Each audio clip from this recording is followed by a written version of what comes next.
Bonsoir à tous, bienvenue dans notre émission, votre projet pour la Réunion. On va parler social, on va parler surtout de l'association de Georges Harriman.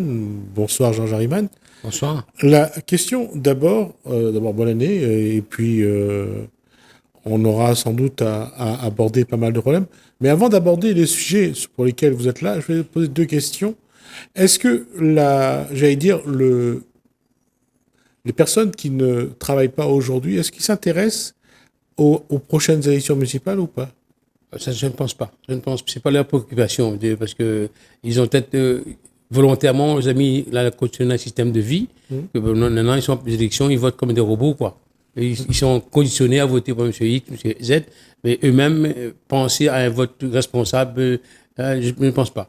Mais d'abord, je voudrais présenter mes voeux à ces gens-là qui sont comme moi, mes collègues dans ce chômeur ou bien ceux qui, même ou qui me détestent, parce que je ne dis pas bonne année, parce que l'année ne sera pas bonne. Pour nous, en ce qui me concerne, l'année ne sera jamais bonne. Et je préfère dire meilleur vœu parce que certains parmi eux auront la chance peut-être de passer le cap de chômage ou aller plus haut, mais d'après le contexte conjoncture économique actuel, ça sera très difficile et ça va peut-être devenir plus difficile à vivre pour ces gens-là. Donc, Mais c'est bizarre parce que pourquoi je dis ça, c'est parce qu'il y a une élection qui arrive. Je veux dire, ils peuvent peser, ils peuvent au moins peser sur l'élection, cette élection locale, municipale. Mais comment voulez-vous qu'un peuple, une population soit responsable de ce qui son geste lorsque volontairement on le maintient dans l'inculture, on le maintient loin de l'information, au compte de rien, tout se passe. Aujourd'hui, on parle de guerre Israël, mais la presse locale, toutes les conditionnées à Israël. Demain, on parle d'Ukraine, tout sur l'Ukraine. Mais il n'y a pas eu vraiment de débat où les gens rendent les gens responsables, font un débat sur le débat de société, au moins ils donnent leur avis, ils comprennent mieux le sens. Mais les gens ils ne veulent pas compte de ça, ils ne sont pas au courant de rien. Ils apprennent ça par la presse, ou par la télé, ou par les journaux d'opinion qui disent à la Réunion comme ailleurs. Et c'est ça qui fait qu'il ne peut pas venir se sentir responsable. Comment voulez-vous de matin développer un pays, une île comme la Réunion, quand vous avez 90% de la population réunionnaise qui vivent dans l'endoctrinement, dans l'assimilation qui est instaurée par la conjoncture, et conjoncture politique et économique. Hein. Comment voulez-vous que la Réunion, 90% de la population doivent la résistance aux transferts financiers sociaux de l'État? 95% de la Réunion, ils vivent des transferts financiers. Ils sont payés de différentes formes. Regardez les fonctionnaires, ils sont payés par l'État. Les allocataires sociaux, les allocataires solidarité, RSA, RMI, les informations, les retraités, tout ça. 95% des personnes vivent sur ces transferts sociaux publics. Comment voulez-vous devenir responsable quand vous êtes dépendant d'un tel système? C'est pas possible. Donc, il faut que demain matin, il y a une autre ouverture d'esprit qui s'est fait volontairement, mais c'est voulu. Hein. Les politiques et le gouvernement font exprès de maintenir les gens dans cette posture-là pour mieux dominer, pour mieux contrôler. C'est vous. Et jamais la Réunion ne va pouvoir progresser parce que déjà, les Réunionnais en lui-même, ils sont en train de perdre toute l'estime de soi. Le Réunionnais aujourd'hui, il passe son temps à se dénigrer, à se dévaloriser, à discriminer ses compatriotes, à dénigrer tout ce qui passe autour de lui. Lui-même, il ne sait pas qui il est. Il est en train de fondre de copier ou de faire le singe de ceux qui arrivent de la Réunion, qui voulaient imiter un peu le gros, etc. Donc, si on ne met pas en cause, dès maintenant, en 2026, ne pas en cause, ben, je peux vous dire que d'ici 2 à 3 ans, le Réunionnais va être étouffé, étranglé et piétiné. Il y a 2026, il y aura 2027, l'élection présidentielle et les députés. Il y aura 2028 avec les régionales et les départementales. J'allais dire, la population a l'occasion de se prononcer, de dire les choses. Mais vivre dans l'indifférence. Je sais pas. Là, actuellement, je suis en train de prendre connaissance parce qu'ils sont là. Vous allez voir, les gens viennent visiter, rendre visite. Moi, pas plus tard qu'avant-hier, j'étais chez une dame à Saint-Leu. J'ai vu une armée de militants arriver, 20 personnes arriver dans une cour pour porter la parole d'un candidat. Donc, depuis ce temps que la personne est en train de vivre, elle est tout seule, vivre de son malheur, de sa misère, personne ne passe le voir l'année. Jusqu'à maintenant, on envoie 20 personnes le rencontrer, pourquoi votez-vous, etc. Il y a quand même un problème. Comment nous, réunionnais, on est rendu à ce stade ridicule, à ce stade d'humiliation, qu'on vient nous embêter, un petit parole, un petit mot, un cahier, on dit voilà, on fait ça pour vous, et puis il faut que les réunionnais qui vivent dans l'indifférence, qui vivent dans l'insouciance à la Réunion, commencent à se réveiller et comprendre que rien ne sera gagné s'ils ne font pas un effort eux-mêmes. Parce qu'ils ont tendance à mettre les gens, à confronter la pression sans effort, sans espoir, sans effort. Ils vivent comme ça, ils se laissent vivre avec l'aide des autres. S'ils ne réussissent pas, c'est la faute des autres. Ce matin, par exemple, ce matin, il y a les agriculteurs manifestent devant à Saint-Denis. Ils ont besoin de main-d'œuvre, c'est vrai. Mais il faut voir ce qu'on veut. On dit qu'on n'a pas le moyen pour vivre. On n'a pas le moyen pour payer les travailleurs. Comment voulez-vous que les gens viennent travailler chez vous? Il y a un paradoxe, non? Vous n'avez pas le moyen pour vivre, vous vous plaignez qu'on est en déficit, et en même temps vous dites il nous manque de main-d'œuvre. Qui paie la main-d'œuvre? Si vous ne payez pas, ils ne viendront pas. Il faut que ce soit clair. Et donc là-dedans, il y a des paradoxes qui se font à la Réunion. Il y a des perroquets capitalistes qui répètent tout ce que les gens disent. Ils répètent ça sans comprendre le sens. Moi, ce que je veux avec ces gens-là, en 2026, un débat, tout pour les gens compris, un débat, comme peut-être un état généraux, mais une consultation citoyenne où tout le monde dit ce qu'il a envie de dire et puis on tire les conséquences au niveau local. Pas besoin d'attendre Macron ou Z, bien M. Trump ou autre pour prendre une décision. Localement, on est capable, on peut faire. 95% de ce qu'on bouffe, qu'on mange à Réunion, soit importé. Est-ce que c'est possible? Pourtant, elle nous dit qu'il n'y a pas de terrain, il n'y a pas d'agriculteur, il n'y a pas de ceci. C'est pas vrai. Il y a du pognon, il y a tout. Mais il faut savoir que le chômage vient de la mauvaise gouvernance politique et économique de l'île, si on veut, volontairement. Mais il y a une réalité aussi. Là, on va voir, avec les municipales, on va voir un peu la population agir ou réagir en fonction, mais généralement, la population est assez docile et accepte le pouvoir qui impose des choses. Ça, c'est encore les aléas, les séquences les conséquences de ces esclavagistes. On tourne le dos, on fait le dos rond, on laisse passer. Et puis, pendant ce temps-là, on a tendance à vous piétiner, à marcher dessus, ça fait rien. Bon, vous avez le syndrome de Stockholm, quoi. Le chef même s'il est méchant, c'est un bon type, il me donne à manger, il me donne un petit peu de lait, un bout de pain, il me donne un petit contrat. Regarde actuellement, d'une manière générale, j'ai écouté depuis pas mal de temps, j'ai écouté les antennes, des infos, tout ça. Mais à aucun moment, on parle de chômage. C'est devenu une banalité tellement qu'on ne parle plus. Aucun politicien, aucun réunion, j'ai écouté à droite à gauche, il parle du chômage. Non, il ne parle pas de chômage, il parle de oui, on va faire ça, on va développer ça, on va faire un grand projet ici, on va faire un tramway ici. Mais les gens qui ne travaillent pas aujourd'hui, il y a des gens qui sont en train d'attendre un contrat APEC et le gouvernement a supprimer tout ça. C'était pas quelque chose de valable pour la durable, mais au moins c'est un contrat pour qu'ils le mettent dans la position de travailler, lever le matin, à midi, etc., avec des horaires respectés, et puis le goût de travail en reprendre. Maintenant, même ça, même le contrat aidé, était supprimé. Aujourd'hui, ils sont incapables de donner un quota aux mairies ou autre. Donc, ça veut dire qu'en 2026, ça va être tellement difficile pour les gens qu'ils vont avoir tout ça. Pour moi, il ne suffit pas de mobiliser dans la rue, mettre les gens pour crier fort dans la rue, un banderole. Il faut voir les choses différemment, étudier les choses vraiment un peu plus profond. Non pas. Parce que la Réunion, on est une île où on administre, on fait que d'administration. Il n'y a que des fonctionnaires administratifs de tous les niveaux. Il y a très peu d'acteurs productifs. Tous ceux qui sont les main-d'œuvre inoccupées, les inactifs, les gens qui travaillent pas, c'est une richesse qui est gaspillée, qu'on ne sait pas. Les seuls fonctionnaires qui produisent la Réunion, je le dis fortement, qui ont un plus-value à la société, ce sont les instituteurs et professeurs qui donnent de l'intelligence aux enfants, les infirmières et les infirmiers qui redonnent la santé aux gens pour travailler. C'est ça qui apporte un plus-value à la société. Les restes sont tous des gestionnaires. Ils sont tous payés par l'État. Ils sont tous payés par l'État.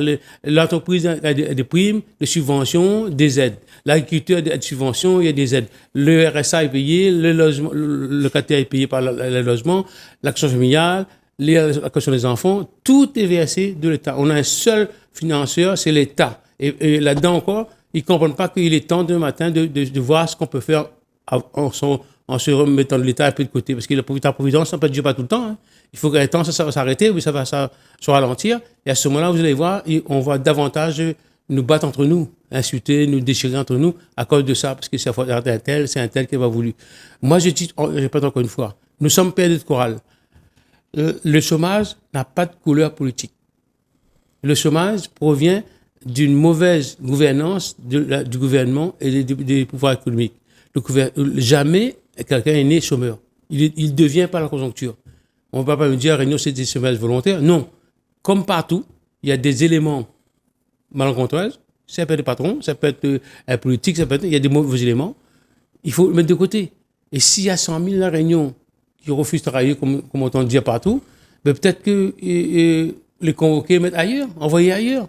Trump va envoyer en Afrique, mais nous envoyer ailleurs, parce qu'il veut travailler, il encombre les jeunes de la Réunion, il faut déplacer, il faut faire autre chose. Et en tout cas, si je me concerne, j'ai jamais vu un créole arriver devant moi et dire, moi, je ne veux pas travailler, il me veut de l'argent. Il me demande d'abord un travail. À moins de quelles conditions pour qu'il donne de l'argent. Mais non, pas du pas. Oh, ben, il veut plus travailler et plus d'efforts. C'est nous qui sommes responsables de ça. On se contente de dire, ils sont plus d'efforts, ils veulent plus travailler, ils sont fainéants. Ben, trop facile, là, comme excuse, ça. Trop facile. C'est un peu notre faute. Parce qu'on dit c'est comme ça, c'est laisse faire.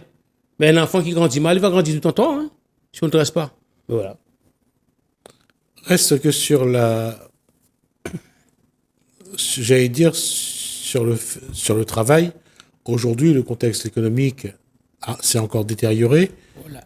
Et autre chose, est-ce que c'est pas la base qui aujourd'hui doit repartir au plus bas, créer des petits emplois, trouver, parce que si on ne part pas au plus bas, on n'essaye pas de créer des petits emplois dans l'agriculture, dans la distribution. Personne ne viendra tendre la main. Hein. C'est ce que je me dis répéter. Vous dites pas de petits emplois, moi je parle de petites activités. Il faut repartir de l'émergence d'activités, des initiatives citoyennes qui est née à droite à gauche, soutenir ces initiatives pour arriver le matin à mettre les gens en activité. Mettre pas en travail, hein, pas au boulot, en emploi, en activité pour les gens jeunes. En laissant dans l'inactivité, c'est ça qui fait après toutes les délinquances se développent, etc. Il y a le bagarre, il y a la violence. Si on ne donne pas le temps, ces jeunes-là, d'aller boire ou d'aller fumer un coin à la journée, d'aller faire n'importe quoi, peut-être s'occuper au moins dans une activité, ça t'est utile peut-être. Oui, mais il y a aussi le contexte. Fin des années 80, on avait toujours des dispositifs d'apprentissage, de guider les jeunes vers des stages. Il y avait un vrai, j'allais dire, il y avait une vraie planification de l'école à l'entrée dans la vie active où il y avait toujours des stages, il y avait toujours des suivis, il y avait toujours quelque chose. Et il y avait des structures, surtout, qui permettaient de gérer ça. Ces structures ont peu à peu disparu. Ce temps-là, on était un peu humanisés. Aujourd'hui, avec l'arrivée de la technologie, on est déshumanisé. Tout est fait à la machine, tout est fait technocrate. Donc, on n'a plus besoin de main-d'œuvre, on n'a plus besoin de trucs comme ça. Même aujourd'hui, un planteur, avant, il prenait quelqu'un pour donner coup de son champ, pour faire un nettoyage, un jour, 2 jours, on vivait comme ça, quoi. Et peut-être 24 heures ou 36 heures. Maintenant, il a sa machine, il branche sa machine, puis oui, mais il y a aussi un fait, c'est qu'il y a des gens qui veulent pas travailler. Ça, c'est facile à dire. Non. Soit parce que ils trouvent qu'il n'est pas assez bien payé, soit parce que, en restant quand même honnête, il y a des gens qui n'ont pas envie de faire des efforts. Parce qu'on laisse faire. Si on dit, si vous ne faites pas ça, on ne vous donne pas ça, ils le respecteront. Ils sont obligés de le faire. C'est nous qui donnons le modèle. Si on dit, il va faire des forces, il est paresseux. Mais c'est pareil, parce que on voit un alcoolique par terre, celui-là, il est alcoolique, il veut faire des forces, il est alcoolique, il est comme ça. Peut-être qu'il est alcoolique aujourd'hui, peut-être que demain, quand il prend une naissance, il dit, j'ai fait une bêtise hier, j'étais trop bu, comme ça, il faut peut-être le ressaisir. Non, laisse faire, il va crever comme ça. Et c'est pareil pour un chômeur. On dit, il veut faire des forces. Mais c'est à nous de dire, monsieur, écoute, si c'est comme ça, là, va faire des forces. Allez, de maintenant, on n'aura plus de ça. Il y a une réalité aussi, c'est que il faut quand même qu'il y ait une prise de conscience sur le fait que l'individu n'a plus les mêmes valeurs aujourd'hui qu'avant. Et on passe le temps dans la politique, c'est dans l'emploi que vous parlez, à dévaloriser l'individu, à mettre en valeur. Quand on dit à quelqu'un qu'il est paresseux, il est fainéant, il veut travailler, ou bien il est difficile, ben, vous le dévalorisez en permanence. Comment voulez-vous qu'il prenne la force?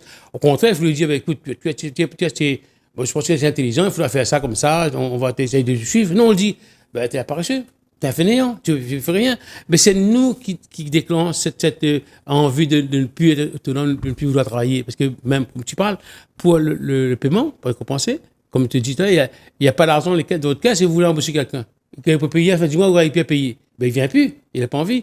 Et quand il va raconter à son copain, qui a entendu ça, il dit, l'entreprise ne m'a pas payé. L'autre, pareil, ben, il refuse de revenir. Et tu sais, avec quelqu'un qui travaille sur ton entreprise, tu vois, ils ne viennent pas. Pourquoi? Parce qu'il y a eu un langage qui a été tenu à l'encontre de l'entreprise, quelque part. Il faut aussi assumer. Il y a aussi des patrons qui ne veulent plus faire d'efforts, qui s'en foutent carrément. Ils travaillent pour son argent et puis le reste en fout. Ils veulent se servir de ce gars-là comme esclave, c'est tout. Il n'a rien à foutre. Il s'en fout, lui, son bénéfice compte. Il y a aussi ça, ce genre de type. Par contre, il y a aussi des PME, des petites entreprises qui prennent en main, qui est humain, qui dit, genre, voilà, on fait ça ensemble, si on gagne, on partage le gâteau, mais il faut au moins qu'on se mette ensemble. Ça existe encore, mais il faut encore, faut le fouiner, il faut rechercher, puisque plus en plus, on est axé sur la finance. On n'est pas humain, on est déshumanisé, parce que l'État donne le fric pour changer le matériel, pour renouveler mes machines. Et quand l'entreprise fonctionne depuis 20 ans, avec les mêmes machines, avec les mêmes richesses, les mêmes personnes, ou 20 ans pour, vous dites, ah ben, le gars-là, il faut le licencier parce qu'il est trop vieux, il ne produit plus rien, il faut liquider, mettre la machine à sa place. Déjà, c'est pas lui qui est venu au chômage, c'est vous qui voulez au chômage. C'est pas lui. On l'a envoyé au chômage. C'est ça que je dis aux gens. Le chômage, c'est pas un truc de naissance, c'est pas héréditaire, ça. C'est la conjoncture économique qui le crée. C'est même pas le patron qui est, c'est la gouvernance politique qui fait que le chômage prolifère aussi bien à La Réunion qu'en dans le monde. Si on prend la peine, j'ai jamais vu un débat de fond à La Réunion, un débat de fond sur le chômage. Pourquoi on fait sur tout un débat de fond, on fait sur tout? L'environnement qui n'est même pas au stade, on débat là-dessus. Pourquoi pas le chômage? J'attends ça. Et même tous, je dis encore une fois, tous ces enseignes informatiques, les informations, outils d'information qui sont à La Réunion, mènent une politique d'opinion. Ils mènent selon le diet du gouvernement, selon le diet des capitalistes. Ils ne pensent pas aux petits citoyens lambda. Oui, Georges Herman, je suis d'accord sur les éléments que vous avancez. Mais à quel moment les personnes qui sont dans cette situation-là vont essayer eux-mêmes de trouver une solution? Comment eux-mêmes, ils ne peuvent pas même là, leur vie, le jeu, il ne peut pas gérer. Il n'arrive pas à gérer parce qu'il ne peut pas subvenir à la besoin. Comment vous pouvez gérer une situation de sans emploi? Il faudrait qu'à côté, là, tout un embarras que tu mets en place. Quand je demande une consultation citoyenne, là, c'est le patron, l'artisan, le truc, l'entreprise, l'État, tu mets le top avec les chômeurs. Non, justement, c'est ça que j'aimerais bien qu'à un moment, c'est que vous n'avez pas besoin d'avoir les autres. Vous pouvez déjà vous rassembler et essayer de voir qu'est-ce que vous pouvez faire à votre niveau. Parce que si vous voulez faire avec les autres et que les autres ne veulent pas faire, vous ne ferez jamais rien. Là, il y aura une mauvaise compréhension parce qu'on vit avec. Tout on est lié avec. Si vous prenez un commerçant, s'il n'y a pas de gens comme moi pour consommer, il ne vendra pas. Vous comprenez? Donc, on est lié. Mais moi, si je me débat tout seul, je fais un truc là-bas, l'autre va me dire, là, il me gêne, il me dérange, hein, il m'empêche de faire mon travail parce qu'il est en train de me ranger. Il va porter plainte, etc. Donc, tout le monde doit table. Monsieur, si vous faites ça, moi, je fais ça. On peut entendre tous les moyens. L'implanteur qui dit, moi, je trouve plus rien à travailler, tu pas travailler. Et toute l'année, son terrain est en friche. Toute l'année, il ne fait rien sur le terrain. Et pourquoi ils ne mettent pas ce terrain-là à disposition des gens qui veulent faire quelque chose? J'essaye de voir, parce que y a des personnes qui essayent de poser leur terrain à ceux qui ont envie de travailler. Mais ça ne se fait pas parce que c'est compliqué au niveau administratif. Voilà. Et que il a aussi peur de perdre son terrain, il a aussi peur que demain... Il y a des articles et des conventions qui existent, qui fait ça en accord constitutif, politique locale. Il y a un planteur qui dit, j'arrive pas à jeûner debout. Il dit, mais écoutez, monsieur, votre terrain, vous êtes tout seul, vous n'arrivez pas à faire. Nous, la collectivité locale, le conseil général, le conseil régional, on est prêt à prendre votre terrain en location à l'année. Et à condition que nous, avec vous, la commission de rotation pour l'emploi, mise en place, va essayer de poser sur le terrain. Et l'argent qu'on produit là, servira peut-être à payer sa location. Et puis à payer les autres aussi. Mais on est toujours dans j'allais dire, dans des hypothèses qui ne se fait pas, qui ne se réalisent pas. Et parce que soit le propriétaire, il n'a pas confiance, il a peur, soit les personnes qui ont envie de tenter l'expérience n'ont pas suffisamment de volonté pour aller au bout de la démarche. Là, il y a un moment, il faudra bien que quelqu'un déclenche quelque chose. Voilà. Donc, à un moment, il faut bien qu'on se mette tous ensemble pour dire, voilà comment ça se passe les choses. Soit c'est comme ça, soit demain matin, vous plantez, moi je vole. Moi, vous avez planté, moi je vais voler, je ne rien. Soit ensemble, on trouve une solution pour protection pour vous-même et pour par rapport à la société, pour vivre mieux. Donc, il faut trouver une solution, causer franchement. Non pas dénigrer un, c'est l'autre, dire, ouais, c'est la faute de l'autre, c'est la faute de l'autre. Ils ne veulent plus faire, ils sont voleurs, le patron est voleur, le patron profite. Non, mais à non causer. Vous m'avez dit, fais ça, je fais. Vous m'avez insulté. Mais au moins, les choses sont claires. Il faut dire, à un moment donné, il faut mettre les à table tout, et puis parler franchement entre humains. Le problème, c'est de savoir qui commence. Et le problème, c'est que jusqu'à maintenant, les chômeurs ont attendu qu'on leur propose. Et depuis les années 80, les contrats CES, les TUC, se sont succédés et ils attendaient ça. Et ça leur suffisait. C'est pas succédé, ils étaient exploités. À travers ça, on a tout parce que quand tu avais le par exemple, on a pu prendre des gens pour nettoyer les touristes, les endroits, nettoyer, vider les ravines. J'étais de travailler justement, nettoyer les ravines, vider tout, saleté, tout ça. Quand c'était fini le contrat, on n'a pas cherché à le recaser ou bien à faire suivre autre chose, on l'a jeté. Comme des Kleenex, on l'a jeté comme ça. Combien d'emplois jeunes, combien étaient faits comme ça? Alors que ces gens étaient dans le travail, ils voulaient travailler. En ce temps, on ne disait pas qu'ils étaient paresseux, hein. Ils voulaient faire ça dans la boue, dans l'eau, ils dévidaient tout, ils avaient du courage, des bambous, tout ça, ils étaient déchirés. T'es blessé, mais ils faisaient quand même. On ne cognait pas là, on ne dit pas qu'ils étaient paresseux. Mais quand il n'y a plus de contrat, après, quand ces gens ont envie de faire ça, il est agriculteur, il a le sens de l'agriculture, pourquoi ne pas étudier avec lui une ouverture sur le monde agricole? Pourquoi ne pas oublier? Donc, même maintenant, la formation, l'État est en train de supprimer. Supprimer la formation parce que c'est plus rentable. Vous savez ce qu'il fait aujourd'hui pour le chômage? On a trouvé un rempart. Un bon refuse. Job d'étine. Voilà. Ça nous sert comme d'image pour que l'entreprise, les chômeurs se rendent compte. Et voilà, on a fait tant de formations. On n'a pas bossé, hein. On a mis en contrat, on a mis en contrat, c'est tout ce qu'on fait. Voilà où on est aujourd'hui. Et 2026 sera pire encore. On fait des salons de l'emploi maintenant. On sait que l'emploi, il n'y a pas à La Réunion. On va faire autre chose? On peut pas débattre sur autre chose? Alors, il y a deux choses. Il y a des emplois qui ne sont pas pourvus. Ça, c'est le langage gouvernemental. Ça, c'est le langage populiste. Qu'on dit, il y a des postes à prendre pour pas. Quels sont ces postes-là? Mettez-les sur la table. Mettez-les sur la table, tout le monde voit. On dit qu'il manque beaucoup de monde dans la restauration. Mais mettez sur la table. Affichez-les sur la table. C'est des panneaux, si l'État paie de l'argent. Mettez panneaux. On sait à Saint-Denis, un restaurateur, un cuisinier. Là, après, chaque commune, chaque maire convoquera son personnel, dit voilà, il y a ça à prendre, qu'est-ce que vous faites, vous? Vous ne travaillez pas? Ben non, vous n'êtes pas. Il suffit d'attaquer. Aussi, quand on dit que quelqu'un prend le devant, là, ben, ceux qui sont aux manettes, là, ben, qui prennent le devant, comment ils sont capables de faire des publicités sur l'alcool, sur le tabac, etc. Ben, pareil, il fait la politique sur l'emploi, mais en job d'études. Salon de l'emploi, salon de parasite. Ben, il n'y a pas d'emploi, il n'y a pas d'activité. Et si on en crée avec les chômeurs. Est-ce qu'aujourd'hui, après, on va dire, fin des années 80 à 2026, 46 ans, non, on va dire 1980 à 2026, 46 ans sont passés, est-ce que les mentalités de tous ont évolué dans le bon sens? C'est empiré. Non, il n'y a pas de bon sens. Puisqu'on constate, on voit absolument qu'au lieu d'évoluer, la Réunion régresse. Au lieu d'évoluer, on a de plus en plus de pauvres. Là, on est en train de régresser. Si ça continue, on va passer le cap de la misère. Parce que bientôt, on va suspendre l'État-providence. On va passer le cap misère. Donc, on n'évolue pas. On est en train de s'enfoncer, d'enliser. Et tout ça, pendant ce temps-là, ceux qui arrivent d'ailleurs, ils s'imposent. Ils ont de l'argent, ils ont des capitales, ils arrivent capitaux, ils achètent ça. D'ailleurs, il peut se passer ce qui fait la Réunion, personne ne dit rien. Là, actuellement, il y a un phénomène de délocalisation de l'entreprise. Vous avez entendu comme moi que maintenant, Coca-Cola appartient aux Mauriciens, c'est parti après 76 ans. Là, tu vas délocaliser, peut-être vers Maurice. Et nous, on va acheter des bouteilles après.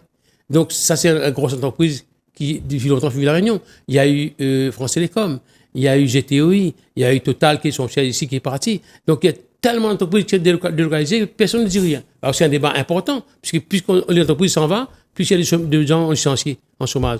L'État paye la CIDIC, l'État paye tout, mais ne parle pas, ne dit rien, il n'y a pas de débat. Nos responsables politiques se cachent derrière le statut. Oui, on va voter là, il faut qu'on fait un tramway, ou qu'on fait un tramway d'un tel endroit, un grand projet qui ne sert à rien aux gens. Ça, c'est plus important. Mais encore une fois, je reste sur ma posture, c'est de me dire pourquoi la population ne se révolte pas. Pourquoi la population ne revendique pas. Il me semble d'avoir déjà donné peut-être quelques points aussi, parce que tout est fait pour que l'individu réunionnais ne se rencontre pas. Tout est fait pour qu'il reste chez lui. Tout est fait pour qu'il soit éloigné les uns les autres. Maintenant, si vous voulez aller dans un lieu public, il faut attendre votre convocation. Et vous venez à telle heure. Monsieur Intel vient à 8 heures. Et avant, tout le monde arrivait. De bonne heure, attendez son tour. Discutez, parlez. Maintenant, c'est plus la peine. Maintenant, vous venez un par un, vous attendez votre tour dehors et attendez quand on est obligé de rentrer. Avant, non. Vous connaissez la porte, on donne les renseignements, tout ça. Non, c'est interdit maintenant. Il n'y a plus de communication. C'est volontaire. On a coupé ces liens-là. Et ça s'empire. Hein. Même maintenant, l'école, pas besoin de ranger. Est-ce que vous l'avez chez vous? Tout, maintenant, il faut faire la maison. Donc, comment voulez-vous que les gens se rencontrent pour discuter? Moi, je viens vous parler de ça, mais à qui je parle de ce chemin? Mais quelque part, là où il y a là où le bas blesse, Georges Hariman, pourquoi les gens attendent que ce soit l'État, l'administration qui fixe ce cadre? Vous pouvez vous rencontrer en dehors, vous pouvez faire les choses. C'est ce que j'ai dit. Ce que j'ai dit, prenons-nous en main. Prenons-nous en main nous-mêmes. Ce message-là est déjà passé parce que, quelque part, tout est fait en opposition à ce que vous dites, vous. Bon, comme vous n'avez pas de cravate, vous n'avez pas de statut public important, bon, vous n'êtes pas crédible. Par contre, le monsieur qui raconte conneries, qui arrive d'ailleurs, qui vient poser son problème, lui, il est plus crédible, il est plus valable, il dit c'est intéressant. Après, de matin, on se rend compte qu'on s'est trompé, on a fait une erreur, mais trop tard, on est embourbé. Et c'est ça qui fait que le créole reste toujours dans la boue. Alors, c'est la dernière question. Même là, dans ce cadre des municipales, la population ne trouve pas que c'est le moment de revendiquer, de dire, de protester. C'est peut-être le moment. Il y a des candidats qui viennent les voir, il y a des candidats... C'est peut-être le moment de se faire entendre. Mais je veux dire que le créole a perdu les signes de soi. Il a plus les signes de soi. Même en lui, il ne croit plus. Le gars qui arrive devant lui, ah bon, il est comme ça, c'est comme ça. Ben, si le maire a dit, il est comme ça. Je ne sais rien à savoir, mais il est tellement endoctriné, il est tellement assimilé à cette vie-là que maintenant, il s'est accommodé, quoi. Il s'est accommodé et il vient manipulable en permanence. Il trouve un ou deux qui lève la voix, mais dès qu'il lève la voix, celui-là, ben, il est souligné en rouge. Il est contre moi, il est contre nos idées, il est méchant. Tout ça, c'est des facteurs nuisibles. Et comment l'expliquer aux gens, comment l'arriver? Parce que maintenant, pour avoir une salle, pour faire une réunion avec les personnes, il faut le louer, il faut le payer, il faut demander permission au maire, il faut demander permission si le gars n'est pas en connivence avec monsieur le maire pour gagner la salle, sinon vous ne gagnez pas de salle. Donc tout ça est organisé volontairement. Et pour moi, en 2026, ça, je crois que sera difficile pour beaucoup de monde de la Réunion. Même celui qui travaille, hein, parce qu'il n'est pas à l'aise, son salaire va baisser, tout ça. Il ne faut pas croire qu'il est à l'aise. D'accord. On va quand même, on verra tout au long de l'année, et puis on verra aussi en 2017, en 2027, en 2028, pourquoi la population ne réagit pas plus. On verra ça dans notre émission. Merci Georges Hariman. Merci à vous de nous avoir suivis. Merci François, merci Alain. Je vous dis à bientôt. Merci.